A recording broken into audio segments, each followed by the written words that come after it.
All right, so when we were doing the build an atom activity, hopefully sometimes we saw that the atoms, they kind of shook and they said that they were unstable, right? So what happens is that the unstable atoms actually perform a nuclear reaction. So what we're going to start to learn about here is actually how we are able to do some sort of modern alchemy, okay?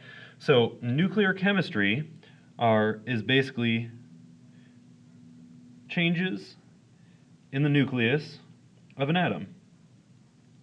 That makes sense.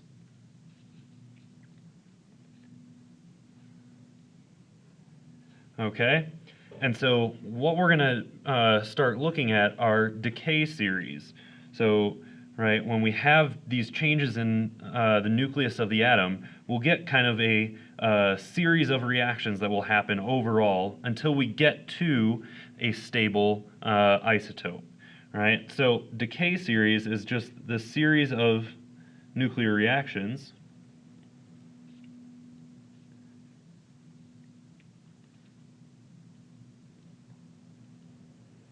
where either particles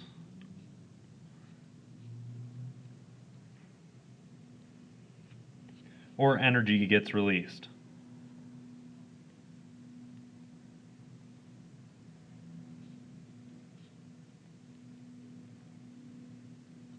Okay, so we have a couple of vocab words here, the parent nuclide and the daughter nuclide. The parent is basically our starting point. Okay, and it starts generally with the heaviest particle in each series. Okay, the daughter nuclides is what's produced or the end result. Okay, so in the middle here we've actually got a decay series that's shown. Okay, we have starting out iodine 137 that will undergo a reaction here, and it'll lose something, and then it results in us having xenon. That xenon 137 will again undergo a reaction, will produce cesium 137. It'll undergo another reaction to produce barium 137. Will undergo another reaction and then will produce a stable barium 137 isotope.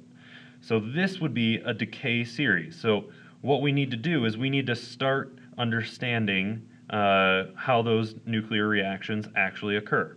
Okay, so the nuclear reaction is a reaction that affects the nucleus.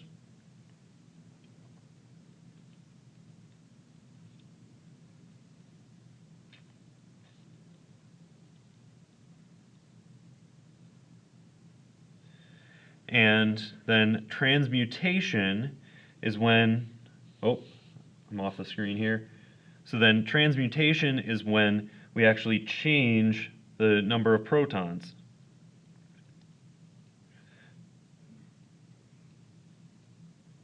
And when we change the number of protons, that changes the element.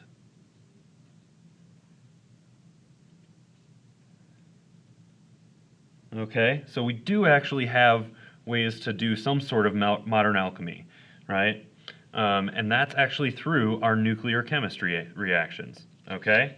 So we're going to flip over onto the next page here.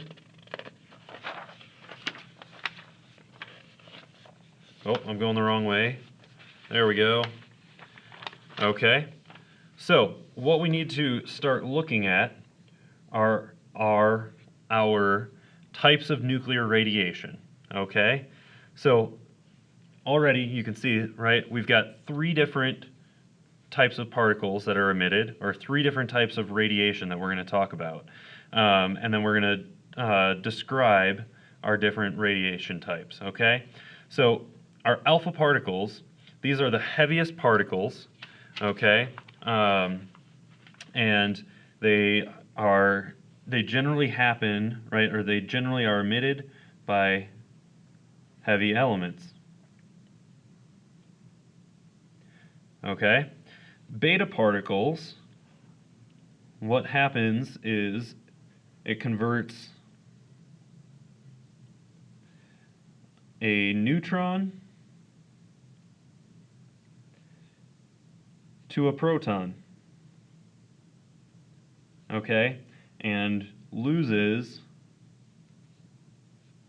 an electron, all right? And then finally, our gamma particles are actually not really particles. It's a bad name for it. Gamma emission, because it's really just energy that is released.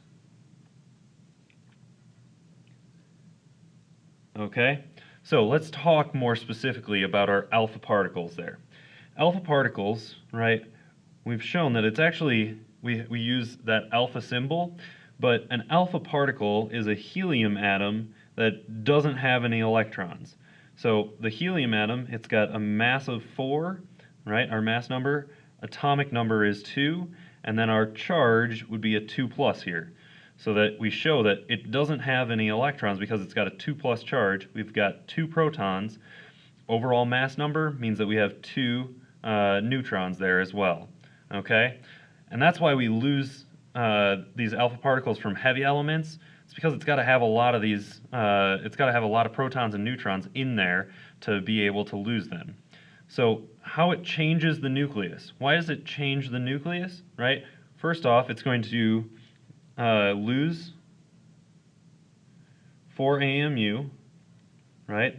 We're losing that 4 mass number, and it's also losing 2 protons.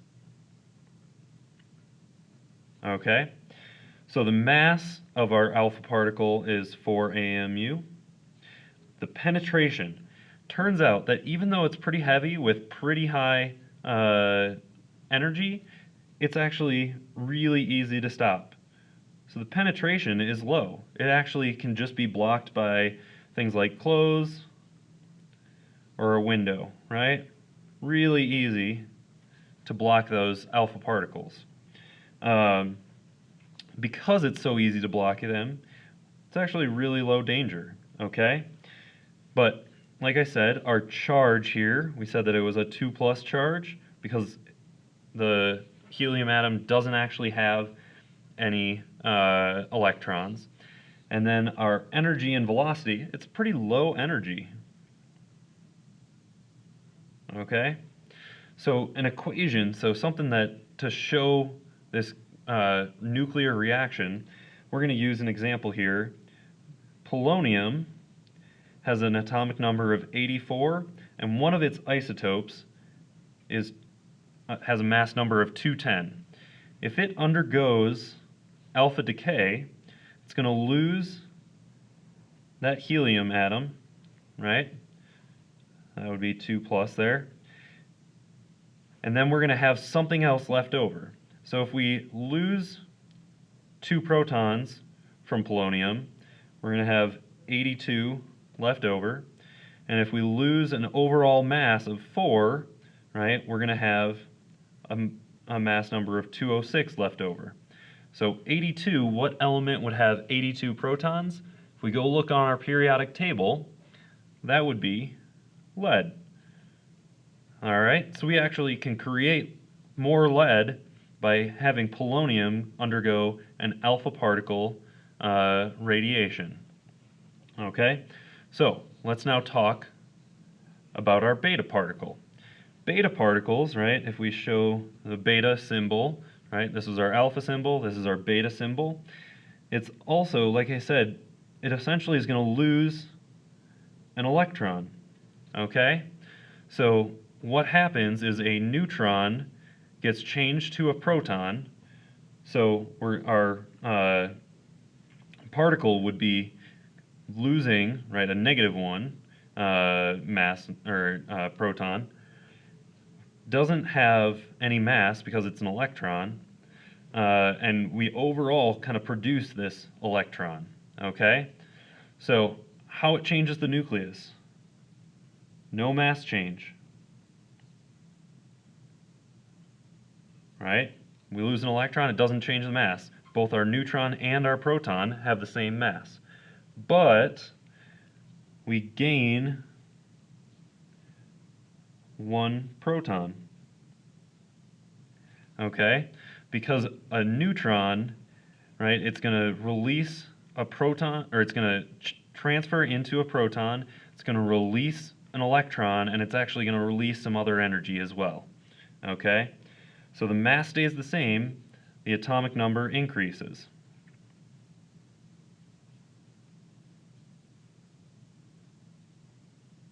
Okay? So our mass is 0. The penetration, it is a little bit more, so we're going to say that it has medium penetration.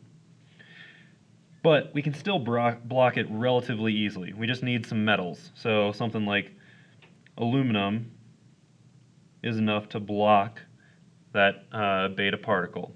Okay? So our danger still is relatively medium. We can block it pretty easily, but if we don't block it, then it does have a fair bit of energy. Okay? The charge is going to be -1, and our energy, right, and velocity is going to be medium as well. Okay? So let's do an example here. I'm going to break that up. So our example, right, we said that this can actually happen for some of our radioactive elements that are lower on the periodic table. So let's look at carbon-14. Carbon-14, right, it's got 6 protons, a mass number of 14. It's going to lose that beta particle. So 0, -1e. So if we do that, right, we don't change the mass, but our protons goes up by 1. So 7 protons would be nitrogen. Okay? So our carbon-14, it's radioactive, and when it undergoes beta particle emission, will produce an atom of nitrogen. Okay? Last one here. Gamma emission, right? All it is energy. So we have gamma particle. It has 0 mass, 0 change in the protons. It doesn't change any of that. So it does not change anything in the nucleus. Nothing, no change. There's no mass to it, it's just energy. But it's really high energy, so the penetration is very high. It's the reason that we actually wear those lead vests, right? When gamma particles are emitted, we have to block it somehow, so we have to block it using lead, okay? Very high danger. It causes cancer. It's no good for us. Again, that's why we wear the lead vest during whenever we get an x-ray. Our overall charge is 0.